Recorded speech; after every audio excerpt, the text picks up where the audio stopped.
이제 오늘은 부활절이 지난 이후에 첫 주인데 마태복음 14장을 중심으로 특별히 오늘 내용이 헤롯의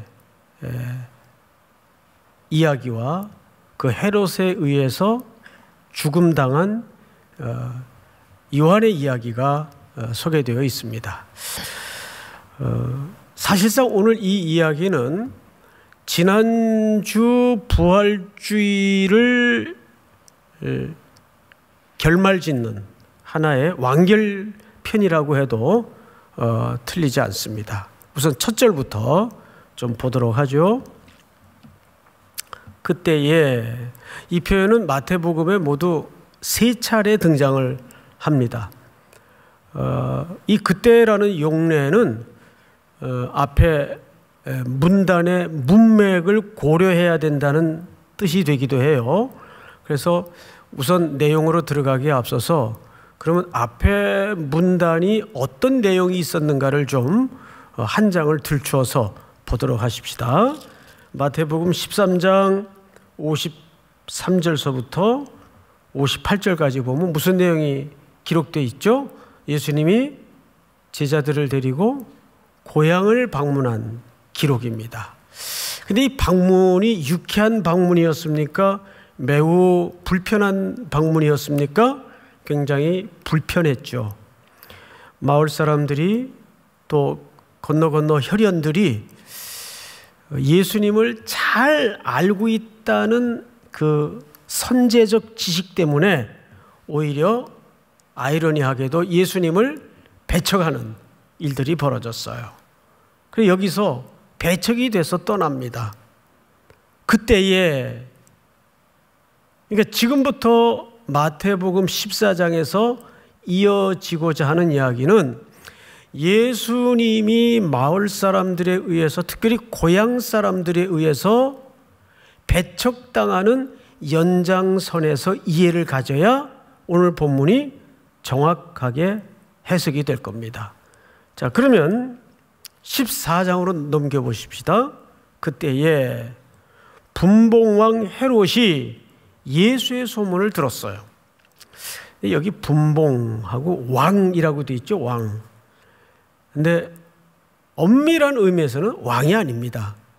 그러니까 일정 구획을 통치하는 영주 정도로 이해하는 것이 그 시대 맥락에서 사실 더 정확합니다. 그러니까 왕이 아니에요. 왕은 누가 왕이었는가 하면 여기에 등장하는 헤롯의 아버지, 그 사람은 예수님이 태어날 때 유아 살해를 명령했던 킹입니다.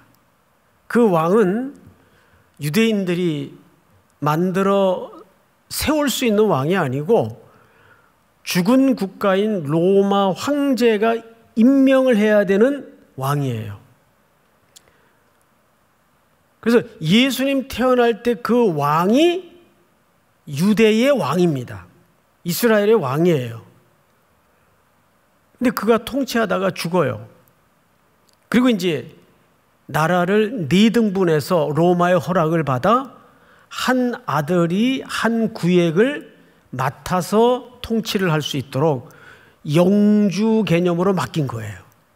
그러니까 실질적으로 왕은 아닙니다.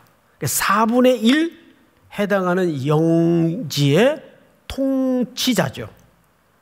그래서 여기 등장하는 헤롯은 분봉왕이라고는 되어 있지만 사실상 영주 정도 개념으로 보면 오히려 정확합니다. 근데 이 헤롯은 전부 아버지 성을 따르다 보니까 성경에 많은 헤롯이 나와요. 그래서 어느 헤롯이 몇째 아들인지 이걸 독자들의 입장에서는 또 역사를 면밀히 공부하지 않으면 공부한 사람도 헷갈릴 정도로 아주 복잡합니다. 그래서 오늘 본문에 들어가기에 앞서서 짧게 이 헤롯 왕가의 스케치를 간단하게 좀 소개를 드리겠는데, 원래 앞서 말씀드렸던 예수님 탄생 시의 그 헤롯 왕은 와이프가 10명이 있었어요. 1번서부터 10번까지. 근데 그 중에서도 6번서부터 10번까지는 우리가 별로 그렇게 신경을 안 써서 공부를 해도 괜찮은데, 성경의 배경을 이해하려면 1번서부터 몇 번 하니까 좀 이상하긴 하네요. 1번서부터 5번까지는 좀 성경의 역사와 긴밀한 연관성이 있기 때문에 이해를 가져야 돼요. 오늘 등장하는 이 헤롯은 안티파스, 안디바라고도 하죠. 네 번째 부인에게서 태어난 아들이에요. 그리고 이제 또 다음에 등장하는 빌립이라는 헤롯이 있어요. 3절에 보면 전에 헤롯이 그 동생 빌립의 아내 헤로디아의 일로 요한을 잡아, 이렇게 돼 있어요. 이 빌립은 5번째 부인에게서 태어난 헤롯 안디바의, 그러니까 배가 다른 이복 동생입니다. 그런 전제를 가지고 오늘 본문을 좀 보죠. 자, 우선 1절을 다시 보십시다. 그때의 분봉왕 안티파스 헤롯이 예수의 소문을 들었어요. 여기서 어떤 소문을 들었을 것 같아요? 이런 소문을 들은 겁니다. 이때는 이미 세례 요한이 죽고 난 다음이에요. 그러니까 오늘 여기에 등장하는 세례 요한의 죽음의 기록은 헤롯의 기억 속에 소환이 된 내용을 기록한 겁니다. 우리도 이제 누구랑 이렇게 얘기를 하다가 이럴 때 있잖아요. 뭐 이러고 저러고 얘기를 하는데, 왜 저기 지난 해에 우리 어디 미얀마 선교 갔다가 만달라위에서 만났던 사람이 있잖아. 그때 그 사람 어디 다쳐가지고 다리를 절더라고. 그러니까 지금 대화를 하는데 이 대화를 더 공고하게 풍성히 스토리를 만들어가기 위해서 과거에 벌어졌던 일을 소환해서 기록을 한 내용이 세례 요한의 죽음의 내용이에요. 시간 순서가 아니에요. 자, 어떤 소문이 났는가 하면 세례 요한이 죽고 나서 이제 모든 민심이 누구에게로 쏠렸는가 하면 예수에게로 모아지고 쏠렸습니다. 병자를 고치고 기적을 행하고 말씀을 가르치는데 기가 막히게 말씀을 풀어 가르치고 죄인들하고 친구가 되고, 이 사람이다. 이 사람이야말로 우리가 기대하던 그 메시아일지도 모른다. 이제 6월절이 다가오고 있으니 뭔가 지금 이 절기를 통해서 우리 오랜 꿈이던 독립에 대한 어떤 액션이 일어날 것이다. 그런 심상치 않은 기대가 부풀어지고 모아지고 있던 때예요. 이걸 누가 들었다고요? 헤롯이 들은 거예요. 비록 분봉 왕이긴 하지만 신경이 쓰였을까요? 안 쓰였을까요? 신경이 쓰였죠. 게다가 이때 헤롯가에는 어떤 일들이 있었는가 하면 2절을 보십시오. 그 신하들에게, 헤롯이 말하는 거, 이제 예수님에 대한 소문을 듣고 그 신하들에게 이르되 이는 누구라? 세례 요한이라. 그가 죽은 자 가운데서 살아났으니 그러므로 이런 능력이 그 속에서 역사하는도다 하더라. 이 참 어처구니 없는, 자기도 무슨 말을 하는지 모른 채 진리를 드러내고 있어요. 그러니까 지금 이 헤롯의 의식 속에는 어떤 사실을 믿고 있는 거예요? 사람이 죽었다가 살아난다는 부활을 믿고 있는 거예요, 지금. 근데 그 얘기를 지금 헤롯이 자기도 모르고 하고 있어요. 예수님에게 사람이 모이고 예수님에게 능력이 나타나는 걸 보고 저건 틀림없이 세례 요한이구나 하면서 이런 생각을 한 겁니다. 내가 세례 요한을 죽였지만 그 영이 살아나서 저 예수라는 사람 속에 들어가서 역사하는구나. 근데 이게 얼마나 아이러니고 역설입니까? 왜냐하면 사람이 죽었다가 살아난다는 것을 누가 지금 역설하고 있어요? 헤롯이. 그런데 자기는 그것이 정말 진리를 얘기하고 있는지도 모르고 그냥 역설스럽게 하나님의 높으신 진리를 드러내고 있는 거예요. 근데 더 딱한 것은 그 진리에 서 있지 못하죠. 도구로만 쓰일 뿐이에요. 진리를 드러내는 도구로만. 성경에 보면 이런 아이러니가 참 많아요. 그러면서 이제 세례 요한에 대한 기억을 소환해냅니다. 그게 3절이에요. 3절을 우리 한번 같이 읽어볼까요? 시작. 전에 헤롯이 그 동생 빌립의 아내 헤로디아의 일로 요한을 잡아 결박하여 옥에 가두었으니. 이게 무슨 얘기냐 하면 헤롯은 원래 이 이름이 아레타스 왕국의 공주가 부인이에요. 헤롯의 부인은, 헤롯 안티파스는. 그런데 그 공주를 헤로디아하고 결혼을 새로 하려고 자기 나라로 쫓아보낸 거예요. 유대 전쟁사, 유대 고대사에 보면. 그러니까 아르타스 왕국에서는 기분이 나쁘죠. 이럴 수가 있나 해서 그 아레타스 왕국의 군대를 일으켜서 유대를 침략을 합니다. 여기서 헤롯이 대패를 해요. 그 모습을 보면서 유대 백성들이 헤롯에게 뭐라고 조롱을 했는가 하면, 안 그래도 정통성에 컴플렉스가 있던 헤롯인데 거 봐라, 못된 짓만 궁궐에 앉아가지고 골라서 하니까 멀쩡한 아내 내버리고 정권력에 붙잡혀서 헤로디아는 여러분 유대인들이면 누구나 꿈꾸는 하스몬조의 혈통을 가지고 있습니다. 그 하스몬조는 잘 아시는 것처럼 마카비 독립전쟁을 일으켰던 혈통이에요.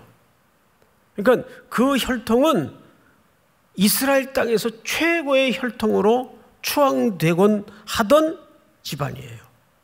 그래서 이 많은 헤롯의 아들들이 그 권자의 정통성을 유대인들에게 쭉 사고 확보하기 위해서 이 하스몬 왕가의 여인들과 결혼하는 것이 꿈이에요. 그 대표적인 여자가 이 헤로디아입니다. 근데 이 헤로디아도 그 역사의 기록을 보면 정권력이 보통 강한 여자가 아니에요. 자기 남편이 분봉왕 서열에서 이탈이 되니까 가차없이 남편을 떠나서 헤롯 안디바와 딜을 한 거예요. 줬어. 내가 당신의 아내가 될 테니까 조건이 있습니다. 지금 그 아레타스 왕국의 공주와 이혼을 하십시오. 그래서 헤롯 안디바가 이게 웬 떡이냐 하고, 하스몬 왕조의 여인이 자기 아내로 들어오는 케이스니까 덥석 물어서 자기 원래 부인을 내쫓아 버렸어요. 그러니까 아레타스 왕국에서 가만히 있을 리가 있어요? 공격을 한 겁니다. 대패를 했어요. 그래서 유대 사람들 시선에서는 조롱거리가 되고, 거 봐라, 하나님이 당신 그 죄받은 거다, 심판하신 거다, 이렇게 된 거죠. 그러니까 지금 상황이 헤롯은 마음이 조마조마했어요, 모든 면에서. 그런데 또 한켠에서는 예수라는 사람을 사람들이 우하고 쫓아다니고 기적을 행하고 하니까 얼마나 자기의 지금 비록 최고 통치권자에 올라앉아 있지만 얼마나 불안해요. 이게 세상 사는 사람들의 기본 원리예요. 겉으로는 화려하고 그럴듯한 자리에 앉아 있는 것 같지만 불안한 거예요. 게다가 세례 요한이 이 궁중 희대의 유명한 스캔들을 지적하고 나섰어요. 근데 여러분, 이것은 정치적인 간섭이 아니에요. 정치적인 간섭이 아니라 하나님의 말씀에 위배되니 그건 옳지 않소. 우리도 그렇습니다. 아무리 정교 분리라고 하지만 어떤 때는 그 분리가 무의미할 때가 있어요. 예를 들어서 정부가 동성애를 조장하고 동성애의 길을 열어놓고 하는 정책을 입안하고 세울 때에는 우리가 정부가 하는 일이지만 그건 정부가 하는 일이니까 우리 간섭할 필요 없어. 그래야 되나요?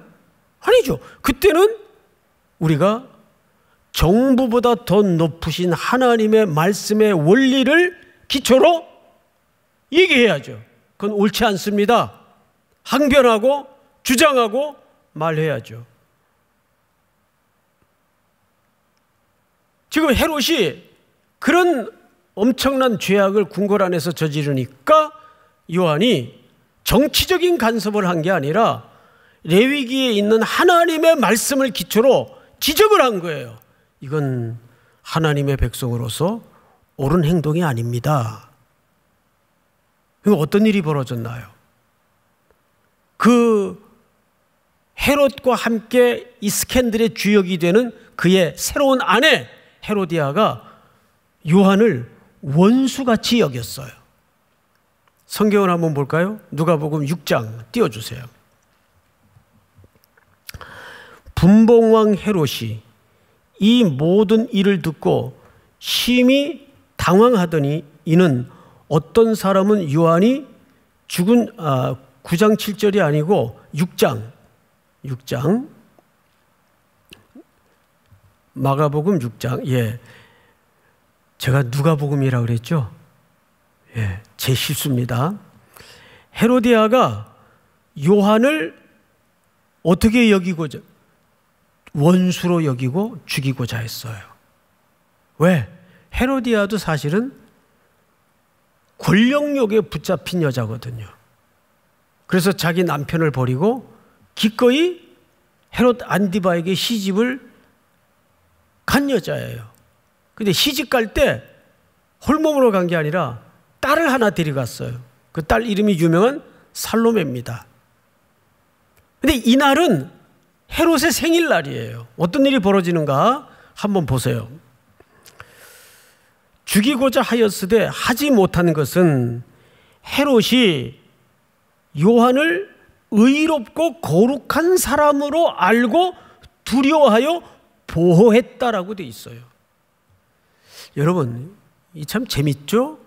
헤롯은 요한이 의롭고 거룩한 사람으로 모르고 있어요? 알고 있어요? 잘 알고 있어요. 그래서 죽이는 걸 두려워했어요. 그래서 이 사람이 어떻게 될까 봐 오히려 보호하고자 했습니다. 왜? 지금 6월절이 다가오고 있단 말이에요. 세계 전국 각처에서 디아스포라들이 이 절기를 지키기 위해서 예루살렘으로 몰려들고 있는, 그래서 1년 중 가장 위기가 고조되던 시기입니다. 이때 폭동들이 자주 일어나요. 독립운동에 대한. 그런데 만약에 민심이 집중되어 있던 세례 요한이 어떻게 죽게 되거나 위해를 가해지게 되면 그 덤탱이는 전부 정치적 공학상 누가 덮어쓰게 돼 있습니까? 자기가 덮어쓰게 돼 있거든요. 헤롯이. 그러니까 의롭고 거룩한 사람인 줄 아는데도 석방도 못하고, 또 한켠 아내가 이 사람을 원수로 여겨요. 그러니까 뭐 마련 강아지 모양 이러지도 못하고 저러지도 못하고. 여러분, 이것이 헤롯의 이중성이에요.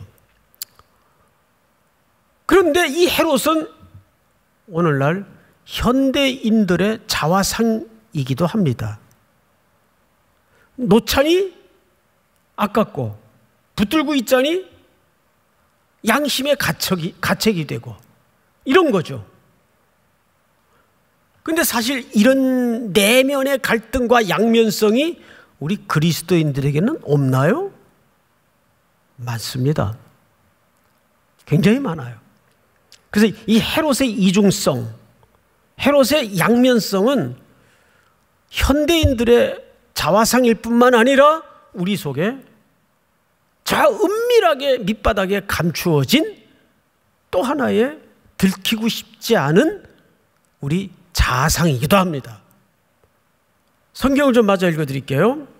또 그의 말을 들을 때 크게 번민을 하면서도 어떻게 들음이러라? 탈갑게 들었어요. 맞아. 저 사람 의로운 사람, 거룩한 사람 말처럼 저렇게 살아야 되는데, 저 말이 맞는데, 그러면서도 번민을 해요. 어떡하나. 그런데도 그것을 놓지 못해요. 권력의 탐욕을 놓지 못하고 그 궁궐의 정점에서 누렸던 죄악의 해가 뜨고 지던 그 향락과 권력의 탐욕스러운 이 떡을 놓지 못하는 거예요. 번민했어요. 이것이 오늘 현대 그리스도인들 저 밑바닥에 감추어진 들키고 싶지 않은 또 하나의 얼굴이죠. 다음 줄을 한번 볼까요? 마침 기회가 좋은 날이 왔으니 곧 헤롯이 자기 생일에 대신들과 천부장들과 갈릴리의 귀인들, 이 갈릴리 귀인들이라는 것은 종교 지도자들을 망라한 계층을 얘기합니다. 로얄층이죠. 더불어 잔치할세 생일날이에요. 헤로디아의 딸이 친히 들어와 춤을 추어 헤롯과 그와 함께 앉은 자들을 기쁘게 한지라 왕이 그 소녀에게 이르되 무엇이든지 네가 원하는 것을 내게 구하라. 내가 주리라. 이게 자기 와이프의 데리고 들어온 딸이죠. 다음 절. 또 맹세하기를 무엇이든지 네가 내게 구하면, 근데 이 맹세가 나중에 복수로 되어 있습니다. 여러 번 했다 그 말이에요. 내 나라의 절반까지라도 주리라 하거늘. 다음 절. 그가 나가서 자기 어머니 헤로디아죠, 어머니에게 말하되 내가 무엇을 구하면 좋겠습니까? 어머니가 대답합니다. 세례 요한의 머리를 구하라. 원수처럼 여겼으니까 이보다 더 좋은 기회는 없다. 세례 요한의 목을 구해라. 그럼 네게 여러 귀인들 앞에서 두 눈 시퍼렇게 뜨고 다 들은 그 사람들 앞에서 절대 자기 말을 변개시키지 못할 거다. 이게 유대인들의 아주 엄숙한 체면 문화예요. 한번 공개적인 자리에서 뱉은 말은 지켜야 돼요. 다음 절. 그가 곧 왕에게 급히 들어가 구하여 이르되 세례 요한이 머리를 소반에 얹어 곧 내게 주기를 원하옵나이다 하니. 다음 절 시작. 왕이 심히 근심하나 자기가 맹세한 것과 그 앉은 자들로 인하여 그를 거절할 수 없는지라. 보세요. 거절할 수 없죠. 맹세를 복수로 했어요. 다음 절. 왕이 곧 시병 하나를 보내어 요한의 머리를 가져오라 명하니 그 사람이 나가 옥에서 요한의 목을 베어. 다음 절. 다 같이 시작. 그 머리를 소반에 얹어다가 소녀에게 주니 소녀가 이것을 그 어머니에게 주니라. 요한의 제자들이 듣고 와서 시체를 가져다가 장사하니라. 여러분, 마지막 29절은 아주 중요한 마태복음에 비교되는 본문이 됩니다. 지금 우리는 마가복음을 읽었어요. 근데 누가복음에도 보면 요한의 제자들이 듣고 와서 시체를 가져다가 장례를 치렀다로 기록이 끝나요. 누가복음도 마가복음도 똑같이 그냥 시체를 가져다가 제자들이 장례를 치렀다로 끝나요. 그런데 누가와 마가의 기록과는 달리 오늘 마태는 여기에 중요한 덧붙인 문장이 하나 차별점을 이루고 있습니다. 뭐냐면 12절을 보세요. 14장 12절. 오늘 본문이죠. 우리 한번 전체 같이 읽겠습니다. 시작. 요한의 제자들이 와서 시체를 가져다가 장사하고 가서 예수께 아뢰니라. 네, 여러분 비교를 해보면 어느 문장이 하나 더 덧붙여져 있습니까? 어느 문장이 하나 더 덧붙여져 있는 것이 눈에 들어와야 돼요. 예, 다시 읽어드릴게요. 요한의 제자들이 와서 시체를 가져다가 장사하고, 여기까지는 마가나 누가나 다 똑같아요. 그런데 가서 누구에게 아뢰니라? 예수께 아뢰니라. 이거는 누가도 생략을 했고 마가도 생략을 했어요. 근데 마태만 이 기록을 덧붙여 놔요. 이거는 어쩌면 매우 미세한 차이인 것 같지만 오늘 이 세례 요한의 죽음의 사건을 결말짓는 굉장히 중요한 차이가 됩니다. 자, 이제 이 부분을 좀 집중적으로 남은 시간 같이 보도록 하겠습니다. 지금 요한의 제자들이 스승이 죽었다는 소식을 듣고 가서 장례를 치렀어요. 그런데 마태는 예수께 아뢰니라라는 덧붙인 문장을 기록을 해놨어요. 그러면 요한의 제자들이 성경의 기록상 예수께 몇 번 온 겁니까? 2번 온 거예요. 첫 번째 방문은 언제였죠? 마태복음 11장 우리 한번 그 부분을 살펴봤었어요. 다시 볼 필요는 없이 세례 요한이 체포가 됐어요. 궁궐 스캔들을 지적하는 바람에 감옥에 앉아 있는데 밖에서 예수님에 대한 소문이 자기가 기대하던 소문과는 달리 들어와요. 자기가 메시아인 것을 소개했고 보라 하나님의 어린 양이로다 자기가 소개했는데 자기가 기대하던 그 어린 양의 메시아의 그림이 아니에요. 세례 요한은 적어도 구약에 예언되었던 메시아가 오시면 당장 정의를 바로 세우시고 그동안 못된 짓 했던 악당들을 처단하고 사회 공의가 흘러가고 정의가 바로 세워지고 이런 대변혁의 일들이 벌어질 줄 알았어요. 그런데 살금살금 외부 소식이 제자들에 의해서 사람들에 의해서 들려지는데 뭐 죄인들 만나서 식사하시고 병자들 고치시고 가난한 자 찾아다니시고 뭐 계속 이런 일만 자꾸 하신다는 거예요. 그래서 헷갈렸어요. 세례 요한이. 제자들이 신방을 왔을 때 면회를 왔을 때 질문을 물어서 보내죠. 그 질문이 딱 하나예요. 오실 그이가 메시아를 얘기하는 거죠. 당신입니까? 우리가 다른 메시아를 기다려야 됩니까? 이 질문을 제자들에게 물려서 예수님에게 보낸 거예요. 그 예수님이 세례 요한이 보낸 제자들의 그 질문을 듣고 한 말이 있어요. 가서 너희 선생님에게 너희가 본 그대로 얘기해라.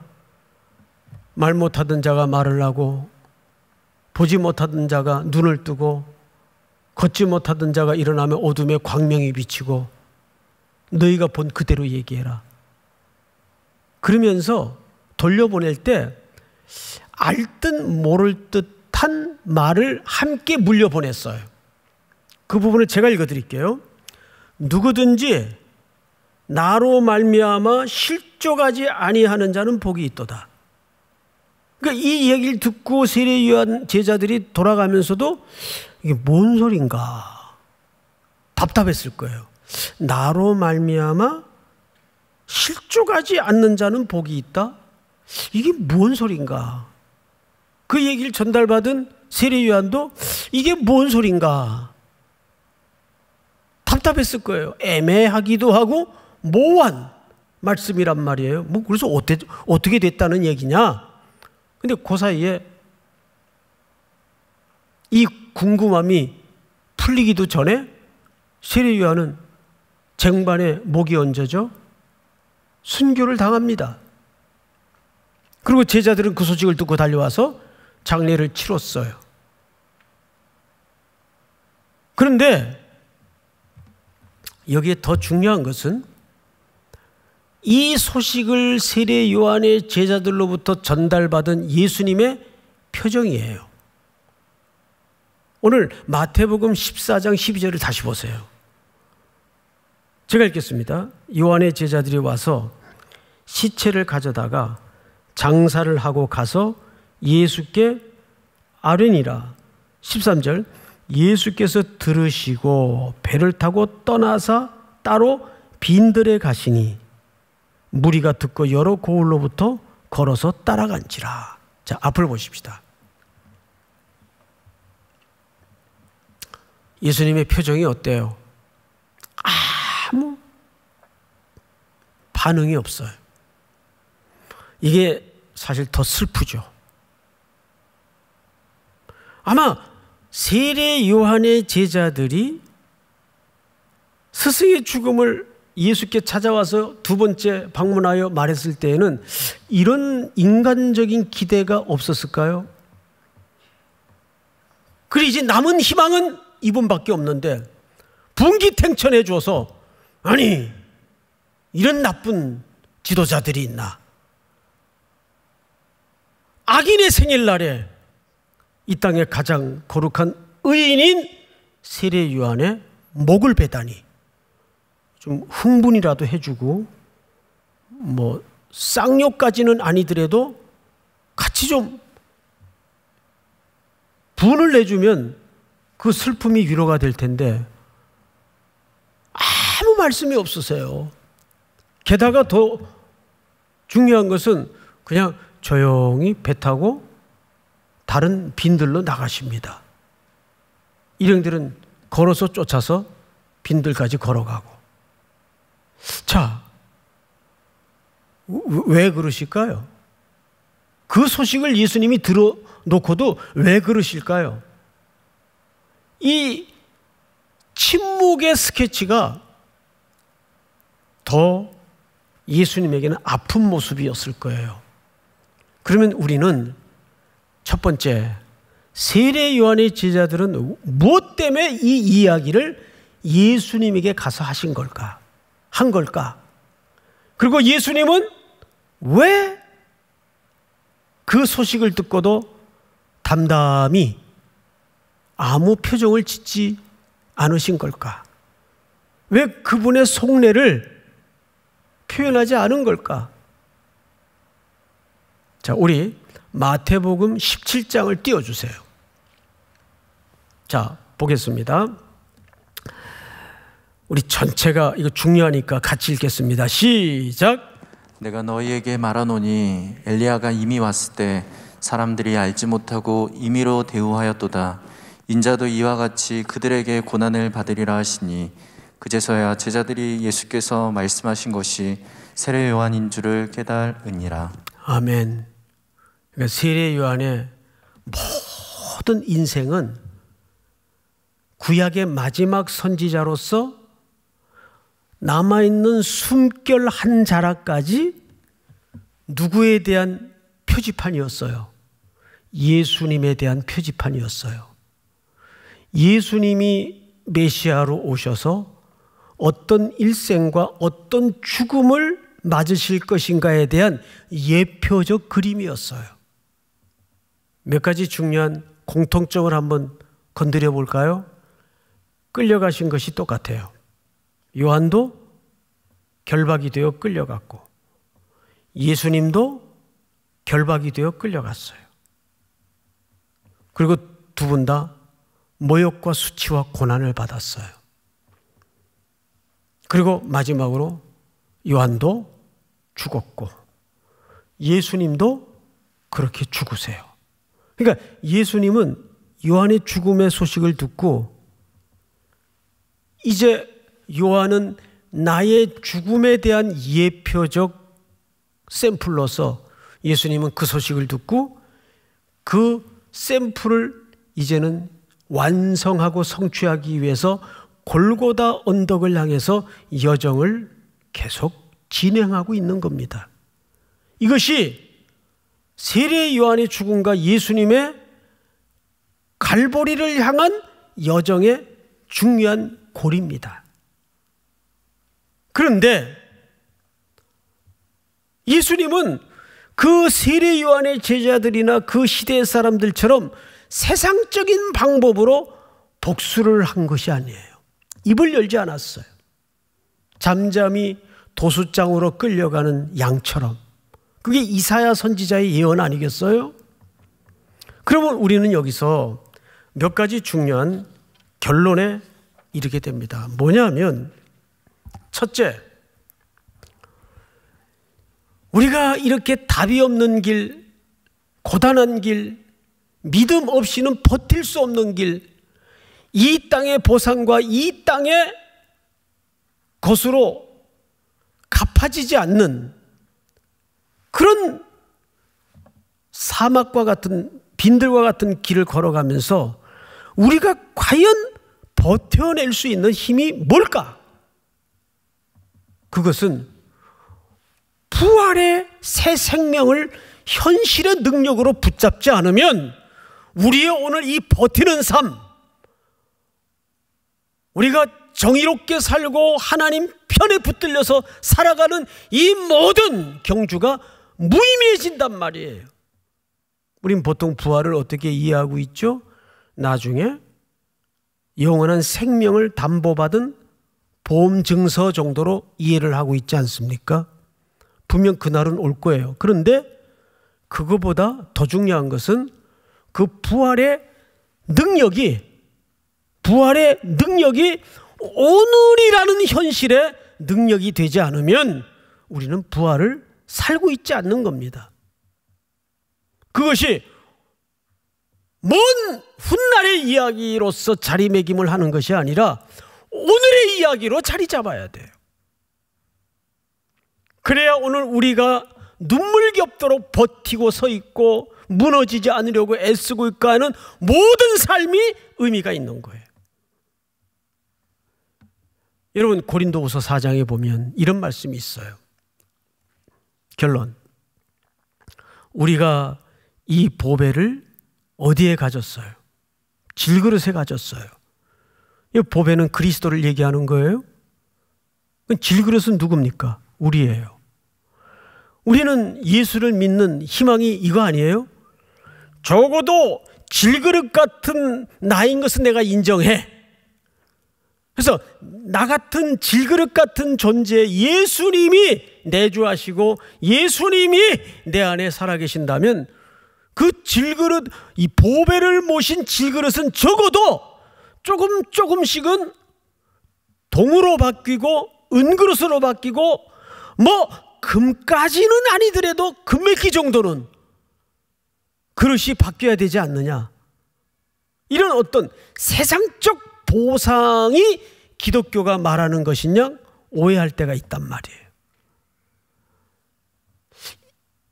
이거는 아닐까요? 질그릇 안에 보배가 담겨져 있다면 그 보배가 보배로서 온전히 드러나려면 질그릇이 깨져야 됩니다. 잘게 떨어져 나가고 깨져 나가야 보배가 드러나요. 정말 나는 철저히 헤롯 같은 존재요, 세례 요한을 죽이는 존재요, 헤로디아 같은 존재임을 매일매일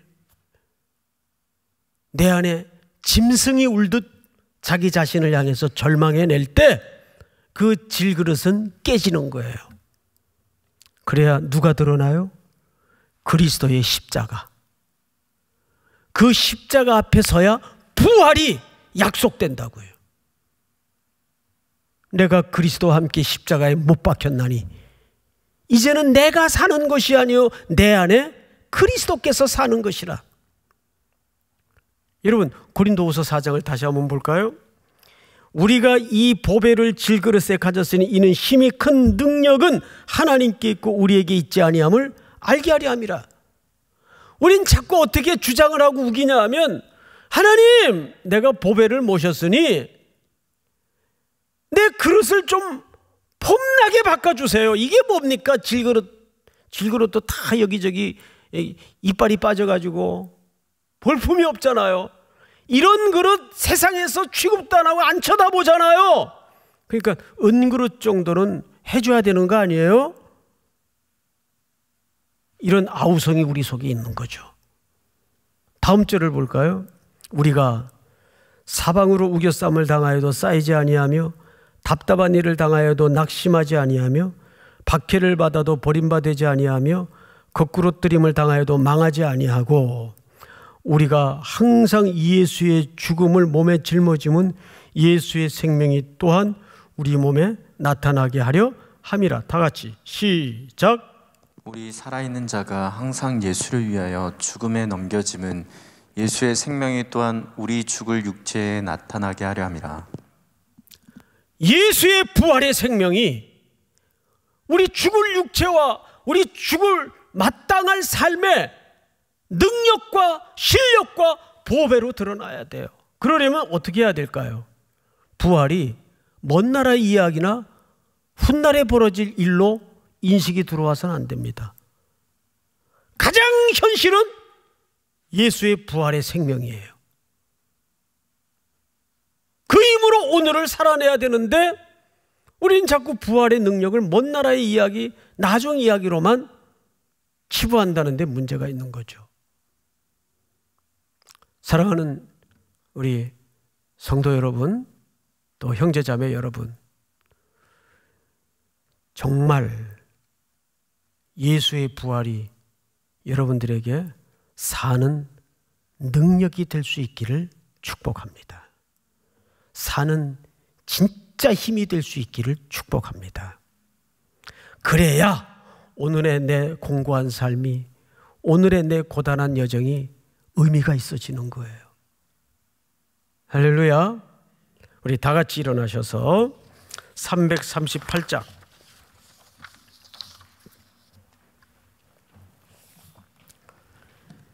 네 줄을 가까이 하려 함은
잠 깨어 일어난 후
하나님,